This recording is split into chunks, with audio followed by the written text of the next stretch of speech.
Hi guys. I think there are a few things going on with the Toronto Maple Leafs and the media that as fans we should consider because it influences what we see and what we hear and what we think. And that has an impact on the team.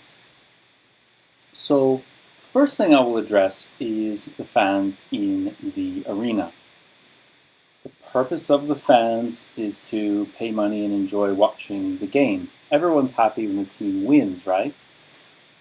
When the Leafs go down a goal, as they did against Florida in Game 2 of the second round, the building went quiet. And if you go to Liverpool and you watch a Liverpool game and they're down by a goal, I promise you, the Kop, this is one of the stands, the grandstand, the Kenny Dalglish stand, probably the whole stadium except for the away fans, will sing. And there's all kinds of songs they sing. Not just Go Liverpool Go, Go Liverpool Go, and shut up. They sing You'll Never Walk Alone. They have songs for each player. And a good song for this is When the Reds Go Marching In. Oh, when the Reds, oh, when the Reds, oh, when the Reds go marching in. It's an encouraging song, and the team, if you talk to the players, you can find all kinds of quotes, says that it gives them a boost. They call the fans the 12th man. If the stadium is quiet, like it is in Toronto, there's this deathly pall, this all-pervasive sense that doom is coming. And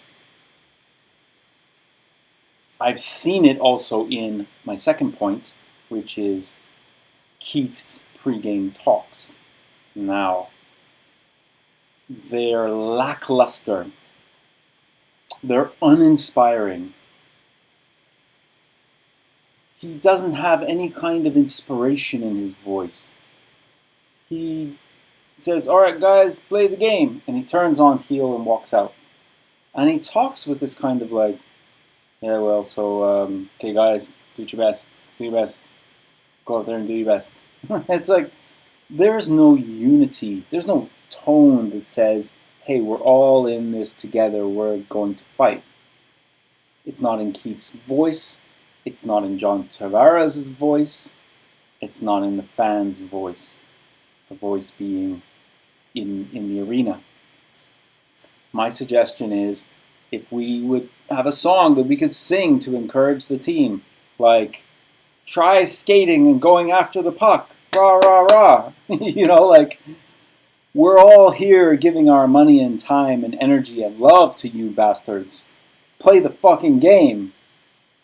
You know? Maybe a song like that. I'm kidding. You know, like, a song to say rah, rah, rah, whatever song it is, right? That would encourage the team.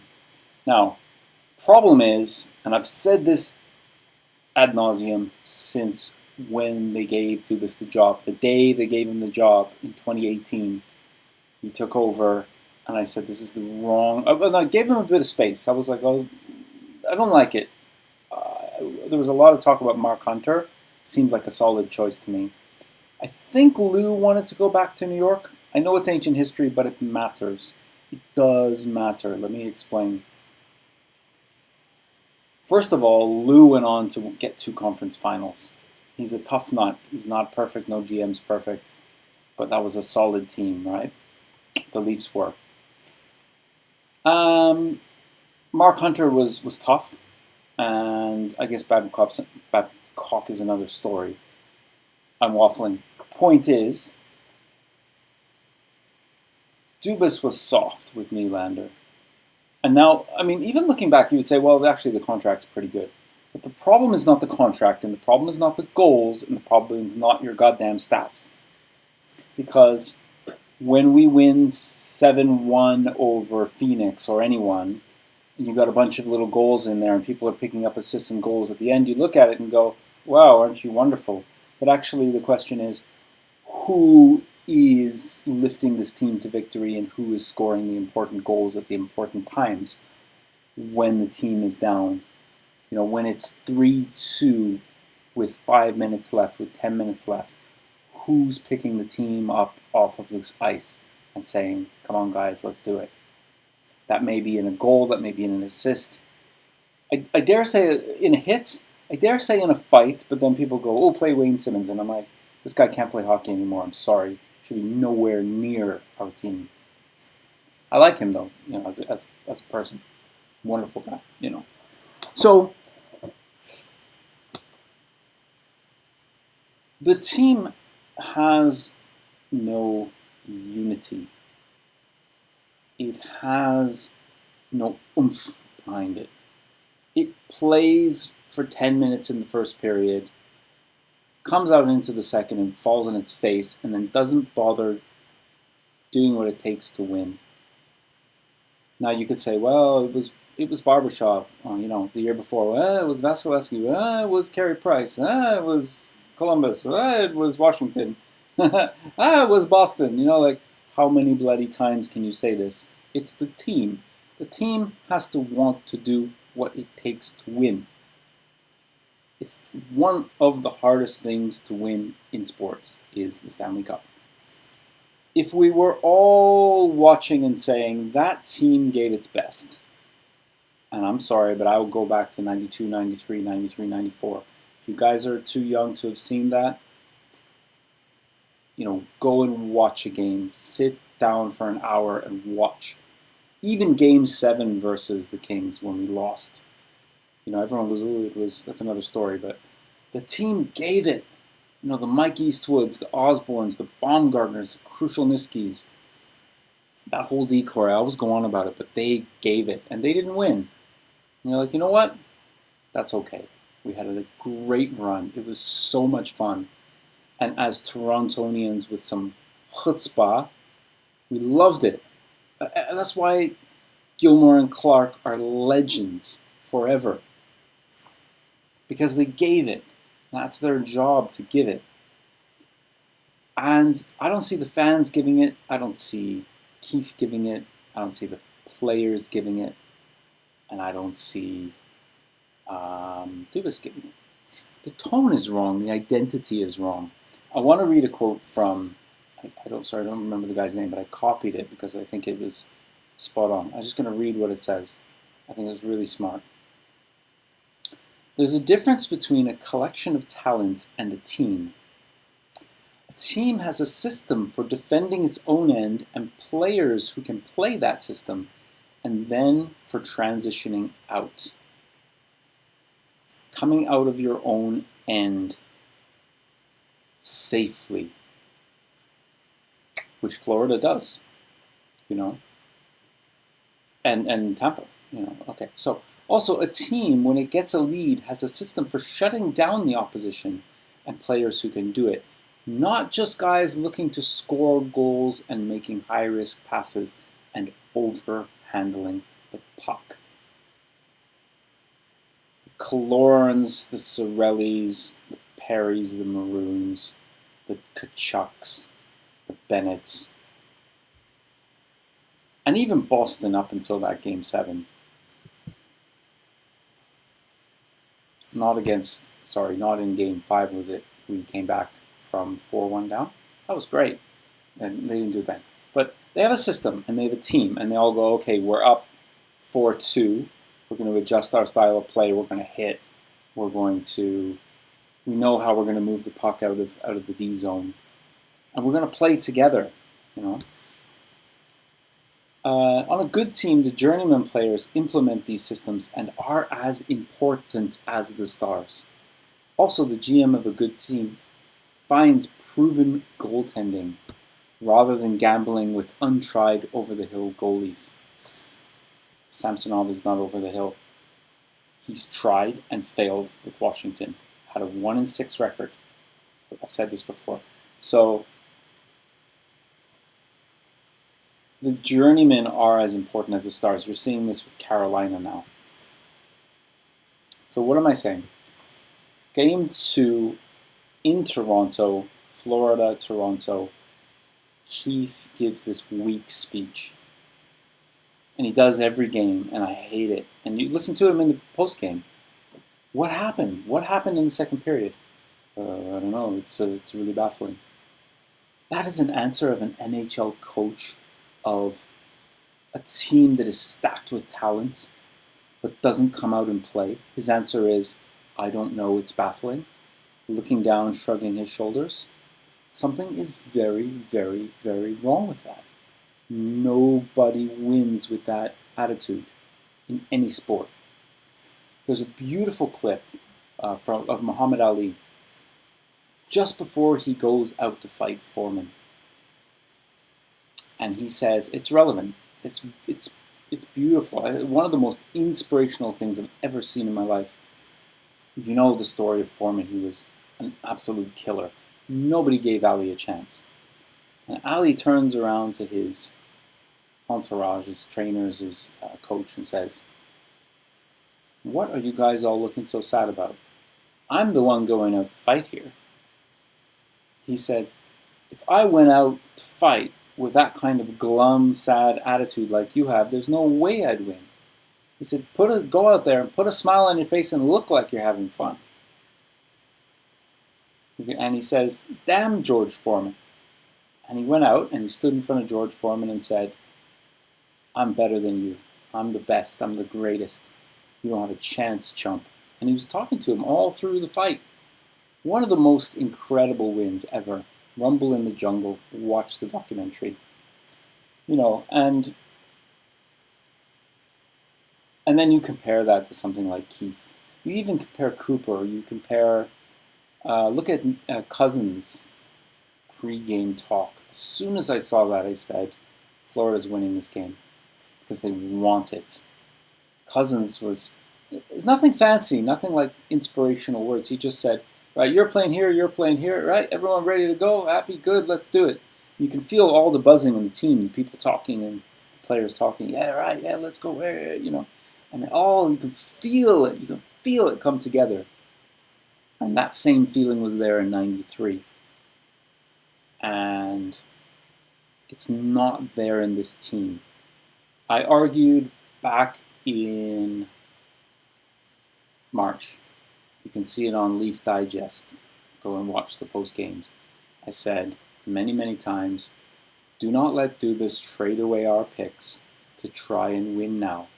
Because no matter who you get, this core does not have what it takes to push this team over the top.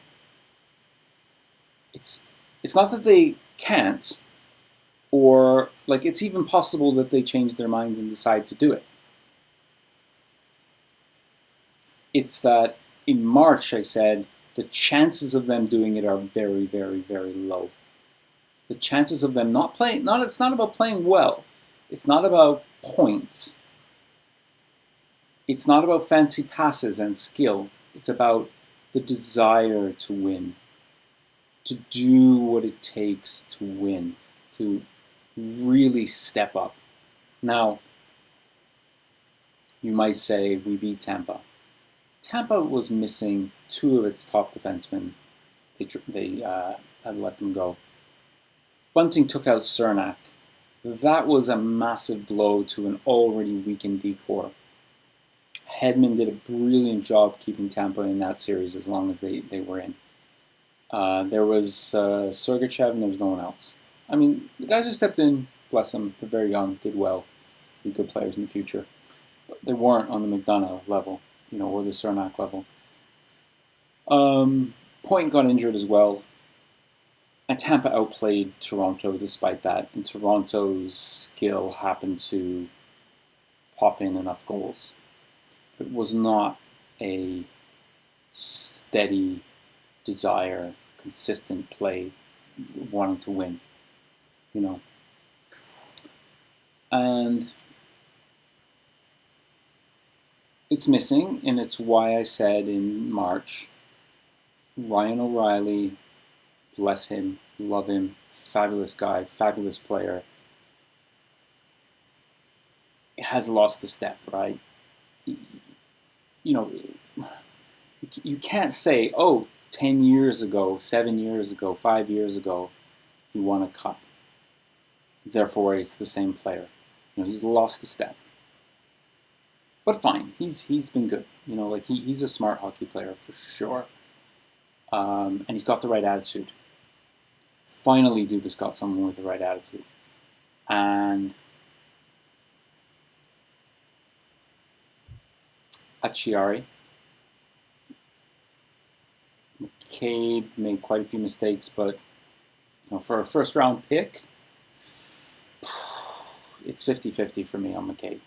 He's a defensive defenseman, and that's all he is.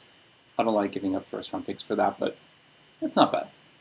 But we're talking about team mentality. And Luke Shen was a great pickup. I didn't think he was at the time, and I was completely wrong. No, he was a good pickup. He's got the right attitude, and it's disgusting the way Leaf fans ran him out of town when he was a kid. The way we got rid of Sandin. Disgusting. And Sandin will come back to bite us, which I've said before. But my point is, you cannot put those 5 guys in and say, now this team is unified. Now this team has an identity. Because it's not in Sheldon Keefe, it's not in Dubas, it's not in Tavares. Oh, we're still learning our lessons. Still learning our lessons. You've been here for 6 years, 5 years. You've lost every year. You've learned nothing. Marner crying, whatever the hell he does. Oh, someone's coming after me, I've got the puck, dish it off to center ice on our blue line to Matthews. Because I don't want to get hit. I don't want to take the hit to send the puck up the ice. Don't win like that. You don't win like that. And I said from the beginning of the year, I take Marchand over Marner on my team every day of the week because Marchand does so much. He's a leader. Marner disappears in the playoffs every year. He's not a leader. He hasn't picked his team up by the scruff of the neck and got it playing. Game 2 was his chance to do that. O'Reilly did it for us in Game 5, I think it was, when we were down.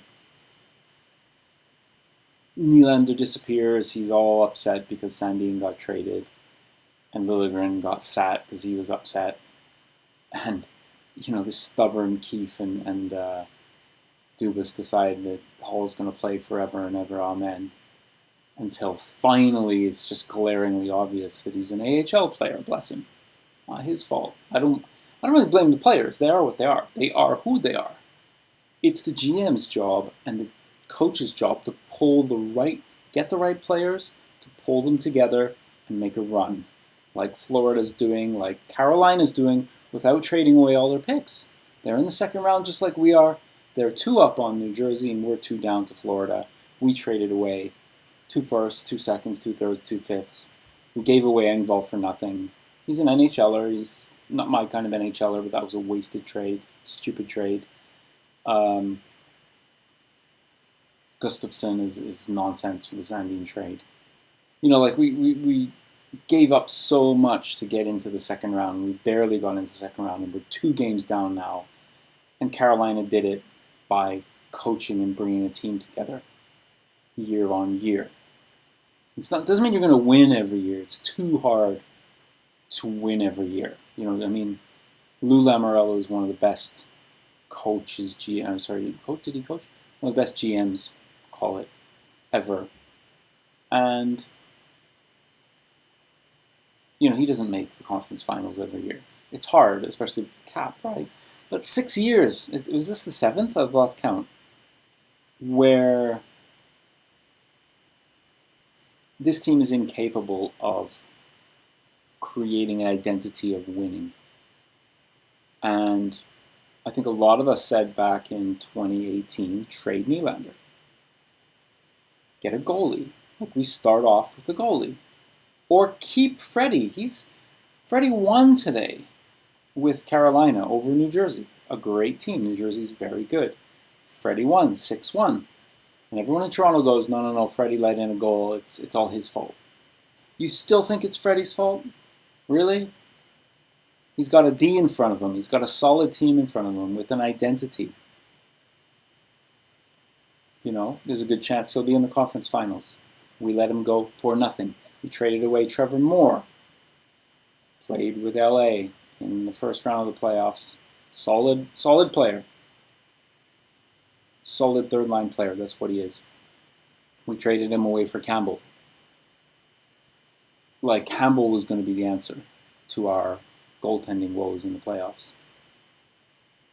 Really? Was he? He's gone. So we lost Moore. We lost Campbell. We gave away Freddie. Signed with someone else. Bye-bye.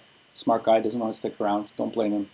But we go, oh, Freddie let in a goal. He's not good enough. Load of horseshit. It's a load of horseshit, and he's proving it now. You know, you can't play the guy 66 games and then go, okay, you're going to get shelled in the playoffs now. Are you ready? Like, with no D in front of you. Sorry, Ron Hainsey, love you, but you shouldn't be playing 82 games and then playing in the playoffs at 38 years old, just like you see Gio falling apart now. Poor guy. I said in November, don't ask this guy to carry the team. You're going to burn him out. He's 39. You know? It's just such piss poor management. It is unbelievable. Unfucking believable. And why am I doing this video? I'm going on record to say that Dubas has done a horrible job. A horrible, horrible, horrible job. And when you see him sitting up there in the box, arguing, fighting, screaming at Tampa Bay fans, and throwing water bottles against the wall because this team doesn't want to pick itself up, pull its socks up and play,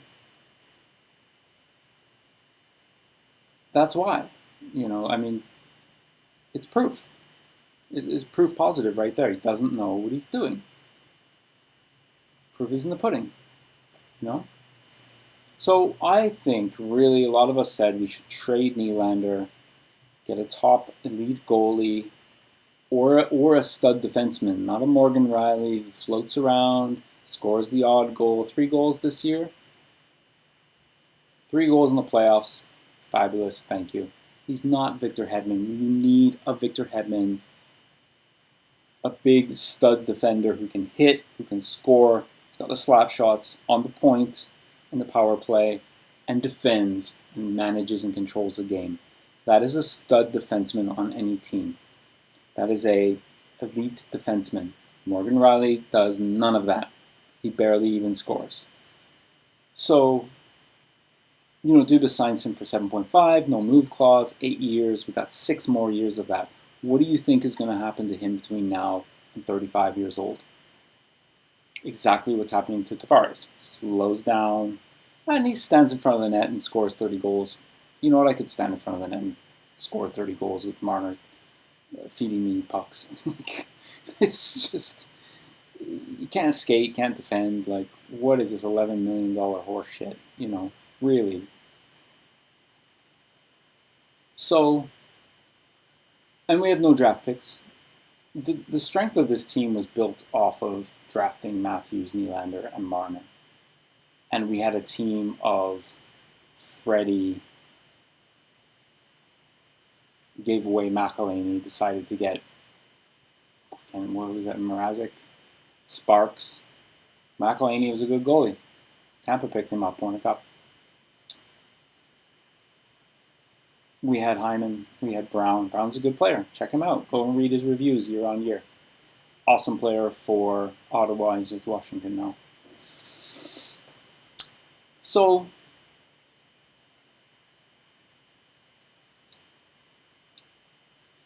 you know, this narrative of, oh, we played well. We lost. Almost is only in horseshoes and hand grenades. And we ain't fucking playing with hand grenades. This team's not. You know? We lost. We're down 0-2. Can we come back? It's possible. But that requires a team identity because the whole team has to buy in and the whole team has to chase pucks down and win battles. That's key in today's playoffs, which is why you'll see Carolina. Carolina is my dark horse for the cup. I'm not sure they have the scoring, but they're my dark horse for the cup. I thought it was going to be the Rangers. I thought the Rangers had a chance, but I always liked Carolina. 2 solid goalies, solid defense. You only let 1 or 2 goals in a game, you've always got a chance to win. And Samsonov flopping around on that 4th goal in game 1. The breakaway goal, the Essimont goal versus Tampa. How many others were there? So many. It's not acceptable. Wall should be playing. Usually I don't like putting young goalies in that kind of situation. Wall stoned Tampa, and Tampa was playing at the end of the season. Remember that game, 46 shots plus? I mean, Tampa was all over us, and Wall won that game for us. Solid goalie, and I think that's why we have a better chance next year. It'll probably be Sammy and Wall.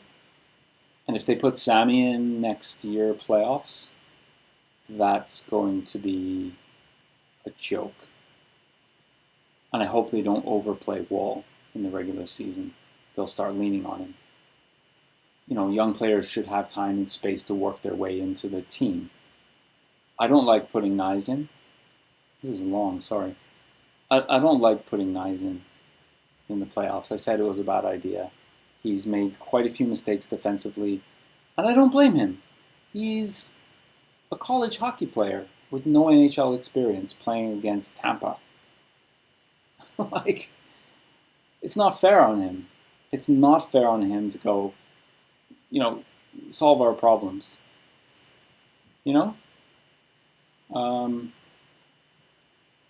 Good player. Drafted 52nd, by the way.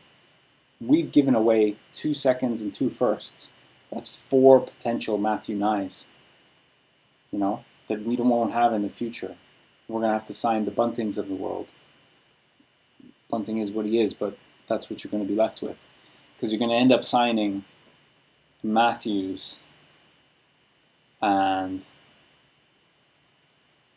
letting Nylander go for nothing. And what are you going to do with JT? They're going to keep him and sign him on a cheaper contract. And he's going to turtle around. And then Marner's going to be dead expensive as well. It's too much. You can't afford all these guys. You can't afford them. They should have been on bridge deals, first of all. You should have forced them to take bridge deals. And then after the bridge deal, you should have done an 8-year contract with, like a 24-year-old Matthews and a 24-year-old Marner. For 8 years takes them to 32 years old, and then you let them, or you trade them, It's just stupidity. It's just unbelievable. And all that potential in that team. Sorry, I was going back to the Hyman, the Brown, the Moore, the Kadri, who else am I thinking of that we let go? Picks. Didn't get Dursey, didn't get Schneider, or you gave away Dursey, didn't get Schneider or Goulet. There's someone else I'm missing. Defensively, we could have had. Let Sandin go. Could have had a strong core. So, when I sit there and watch this team lose to Florida, you keep weak playoff players like particularly Marner, Nylander, and JT, and you spend all your draft picks to try and get Ryan O'Reilly to get those guys going. That doesn't happen. Because they crumble when they're pressed. This is the point I made in March. This team crumbles when it's pressed. Boston pressed us in the 3rd period in one of our games this year. When they pressed, we gave up. Towards the end of the year, they did it again. Tampa did it twice. Wall saved us once. Another time, we lost.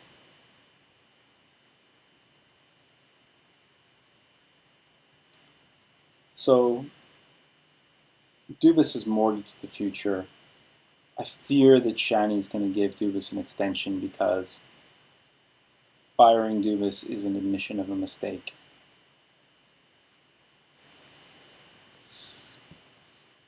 And will Dubas go back to the Dennis Mulligans of the world? And will Dubas continue to ride the Nylander train, thinking that these guys are ever going to be playoff performers? It's sad. And you watch Andrew Pulick and Downtown Sports, Downtown Stephen Brown is his name, and you watch Dangle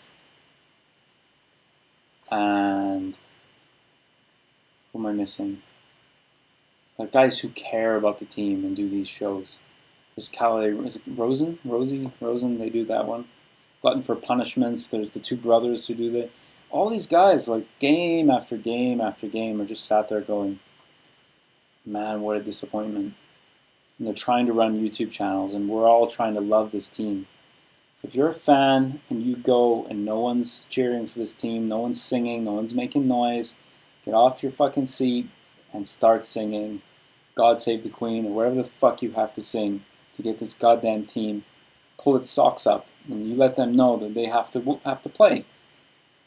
Because you've paid £400, or dollars, sorry, of your money plus to go to a playoff game. You put that money in MLSE's pocket.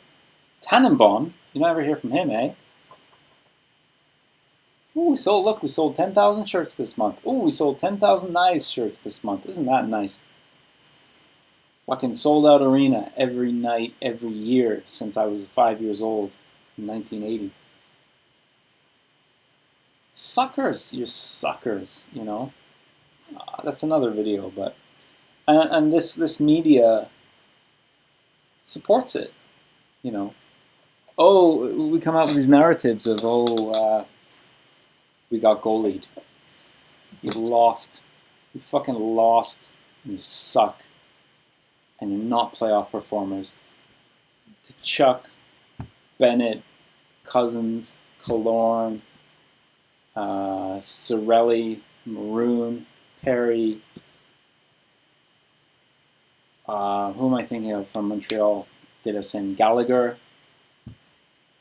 Gamers, you know, Marchand, Pasternak, Bergeron. Gamers. Guys who play the game like it's meant to be played. Win cups. Spent $40 million of $82 million, half of your cap on 4 players who show up when they feel like it.